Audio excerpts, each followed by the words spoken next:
Bueno, como les estaba diciendo acá, estábamos anunciando una gran entrevista con un músico que admiro, alguien que es impresionante, aparte de ser de Canadá, que es un país que admiro por la gente, el corazón de la gente. Él es compositor, cantante, guitarrista, multiinstrumentista, productor. En el año 1996 ganó el Grammy al mejor productor del disco físico de Celine Dion, Falling Onto You. Editó más de 10 discos solista, trabajó con Blue Oyster Cult, Saint and Sin, es una banda de glam excelente, y el mismísimo John Bon Jovi. Desde Quebec tenemos a nada más y nada menos que Aldo Nova. Aldo, ¿cómo está, bambino? Oh, with music. Okay. Yeah, you don't think I'd come out with like a sound, weird sound. It's like I'm Okay. from. How are you doing? I'm doing good. You speak Spanish, but I understand it perfectly. I mean, I understood that really well. So Yeah. Yeah, well, if you speak Italian, it's not hard to understand, it's very similar. not that much. Yeah. Especially the Argentinian accent that it falls into, it makes it easier, right? Right. Your slogan is "All started with a dream." Tell me about that. Tell me about your dream. Well, I started playing guitar when I was 12 years old because my mother had died suddenly. And so what happened when I was 12 is that I was like pretty much lost. And then I asked my brother to buy me a guitar. So he did. And we went to some place in some cheap shop. And he bought me a $20 guitar, which was like a piece of wood, but the action was this high. And he bought me a cheap amp, and all together, it cost $50. So I went home, and I didn't come out of my room except to eat and go to school, and I played constantly for 2 years. I did that. So my whole dream was like to be on the Circus magazine. It's the cover of Circus magazine, which was like all these because when I was young, you didn't have YouTube, you didn't have all this stuff, you didn't have anything. So it's to be on the cover of a magazine like that.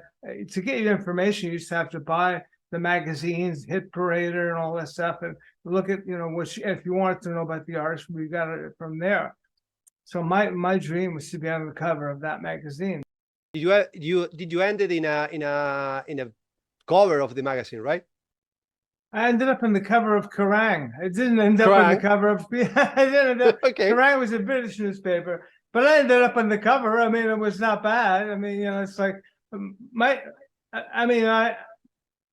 It's funny how my career started because I used to play in clubs, and we were really a very popular band. It was called Kashmir, and what we would do is we'd do 2 sets of disco where I would sing. And, I would sing disco songs, all the popular disco. Then we would get dressed up as 1950s or 1950s rockers, rockabilly. I'd wear a pink suit. And then we'd get dressed up as like the Beatles and do the Beatles for one set. So a guy came to me in the club and noticed me. And I was like pretty, I was very extroverted. I had a good stage presence. And he came up to me and he says, I have a record deal.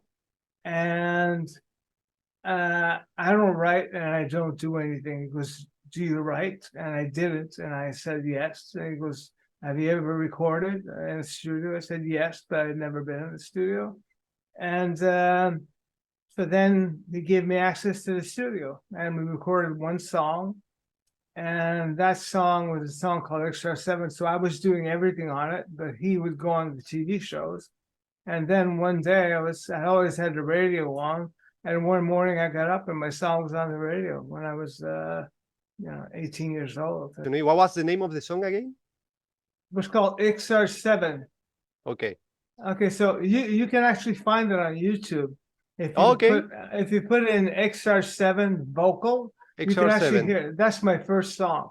And it sounds better. I was influenced because back then it was the late 70s and early 80s, and the new sound was new wave, like Joe Jackson, Gary Newman, stuff like that. So my music at that time, I had to be new wave. So I played with a lot of synthesizers. And so if you hear that song, it's called XR7 Vocal, you'll hear it. It's very British. I even sing with a British voice and everything. So it was interesting. Yeah, what is the story about the life and time of Eddie Gage? The life and times of Eddie Gage is pretty much autobiographical because of my my experience with the music business wasn't very pleasant. Let's put it this way. It was like record companies. I mean, when I came out in 1982, it was a sound that nobody ever heard before. It was like a mixture of hard rock guitars with synthesizers, with stacks of vocal harmonies, and all that influences from my clubs, from all that I've done in music, influenced what I did. So it was sort of I call it a minestrone of like music. So I went in, and my experience with the music business wasn't very good because, and I found this out many years later, because they didn't see me as anything other than a piece of meat that they can make money off of. They knew I made good music, so that music would sell. It was just piece, you just take it and you sell. And a lot of people, took advantage of it. When you're young, you'll sign anything. Like I said, if you have a dream, and if somebody offers you that dream, the chance to take that, well, you'll sign anything. You know what I mean? So I basically signed some without the advice of the company that signed me. It was a lawyer that from the company, it was the president, represented me. So it was sort of like a double-edged sword. So it was like, then there was the manager. Then I realized that after 2 years of touring and 3 million records sold, that when it came time to come off the road, I wanted to buy a house that was like $200,000, wasn't very expensive, and the accountant said, "You don't have any money to buy a house." And I was going, "But I just sold 3 million records, and I played the States, and I have royalties." And he said, "Well, it all went to touring." And then my manager was doing what he wanted. And I found out like 3 years ago when I got all my accounting books that he would take 75,000, 100,000 here and there. And then I just saw the first royalty, the first money from my first album last week. I got really $577. And then they took 150 off for taxes. And then I was left with $405. So that was like the first royalty I'd ever seen. What did it take so many years in finishing the opera? Because I don't write. I don't forget. I'd gone from a recording artist to doing commercials, and I couldn't record from 1984 to 1989. Okay. And then from 1989, then I recorded I helped Bon Jovi do Young Guns 2 in 1990. Then together we did Blood on the Bricks in 91. And from then on, I took another Disappearing Act and then started writing songs for the people. So I started writing songs for Celine Dion, producing other albums, and doing all the other acts that I did. So at that point, I started doing stuff where I used to have to go into a room with 2 other people and write a song. So in other words, you just have to write, not from inspiration, but what fits, and then you have to take another guy's melody and ideas. So it's a kind of sort of a compromise. Although most of the time I wrote by myself, like a song like A New Day Has Come, I wrote with Stefan Macho, but it was more of a thing that we did together. But it's pretty much my song. But I did that for years, and I noticed that everybody was getting really, everybody was becoming a star, and I was always hidden in the background. Although, it was pretty I made money, but again, I wasn't wise enough. And you won a Grammy. Yeah, I won a Grammy for that. Yeah, I won a Grammy. If you want, here it is. Oh, So is real? Oh yeah, it's real. Yeah, it's made out of plastic, but it's real. For 2007, I wrote 5 songs on the Taking Chances record from Celine Dion. I was the only guy to have 5 songs on that album, which was very rare for an outside artist to have 5 songs on an album. And so after that, I got to a point where I just didn't want to do it anymore. I didn't want to write further. I had the idea for a rock opera about the life and times of Eddie Gage. I would sort of like tell my story about how it works in the record business, how they take advantage of you. And in Eddie Gage, the people, there's like light and dark, there's good and evil, there's like angels and demons. So in my eyes, you know, a record company guy is like a demon. You know, it's like I see him like that. So there's the characters are more fictionalized. How it works in the record business, how they take advantage of you. And in Eddie Gage, the people, there's like light and dark, there's good and evil, there's like angels and demons. So in my eyes, you know, a record company guy is like a demon. You know, it's like I see him like that. So there's the characters are more fictionalized. But in 2008, I started writing. I wrote 9 songs, and they were coming. I wrote the first song on February 8th, 2008. Then I wrote another song the day after, and then the day after. In 9 days, I wrote 9 songs. Then I had 9 songs, and I called the studio up because my studio wasn't functional. And I said, I want to record 9 songs. And it just was me and a drummer. So we recorded the drums, and then I took the stuff home and did all the overdubs. And then with this record, what was different and why it took so long is because I did not want the songs to be, well, I need a song today. I need to write a song. So that's why I wanted to write strictly from inspiration.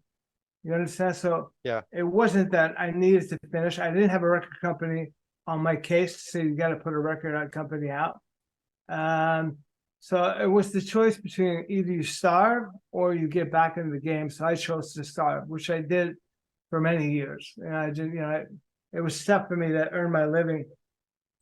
And so I wrote some songs in 2008, other songs in 2011, a couple more songs in 2013, a couple more songs in 2015, and a lot of it in 2019.